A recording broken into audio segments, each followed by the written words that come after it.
maníacos, el día de hoy les voy a platicar sobre 4 películas coreanas que a mí me han encantado y que considero que son clásicas y que cualquiera que va iniciando en esto de los doramas debe ver.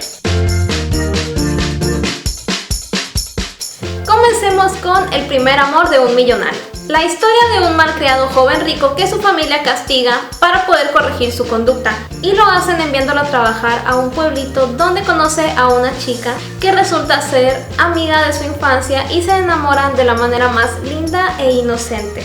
Lo triste es que ella está enferma y solamente le quedan unos cuantos meses de vida. Es muy bella y súper clásica. Siguiendo con una de mis favoritas de todos los tiempos, 200 gramos de belleza. ¡Wow! El mensaje de esta película no puede ser más claro. Ámate a ti mismo. Es la historia de una joven con sobrepeso y su triste vida. Ella no se respeta a sí misma y por lo tanto la gente no la valora. Ella culpa a su cuerpo y por ese motivo decide pasar por una extrema cirugía plástica donde se va a transformar en otra persona de pies a cabeza. Pero pronto se dará cuenta de que no necesitaba cambiar su cuerpo para poder quererse a sí misma.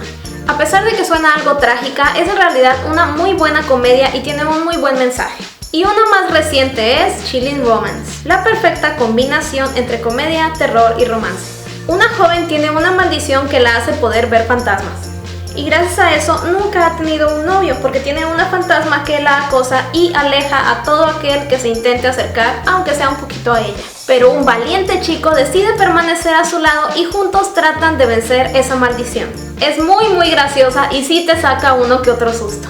Y para terminar con las recomendaciones de esta semana, My Little Bride, una comedia romántica protagonizada por una muy joven Moon Go-yoon.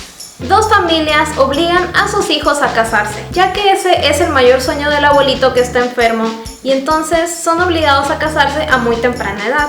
Ella es una estudiante de secundaria y él es un irresponsable joven. La presión del abuelo y todos los familiares los obligan a vivir bajo el mismo techo y comienzan a pasar toda clase de situaciones muy divertidas. Es otra película coreana clásica y que vale muchísimo la pena ver. Esas fueron las recomendaciones de esta semana. Voy a seguir haciendo recomendaciones de películas asiáticas porque hay muchísimas, no solo coreanas, sino también japonesas, tailandesas, taiwanesas, que me gustaría recomendarles porque son bastante buenas y que vale muchísimo la pena verlas. Entonces, pues eso fue todo por hoy. Espero que te haya gustado el video. Por favor, no olvides darle like y compartirlo. Nos vemos en el siguiente video. Adiós.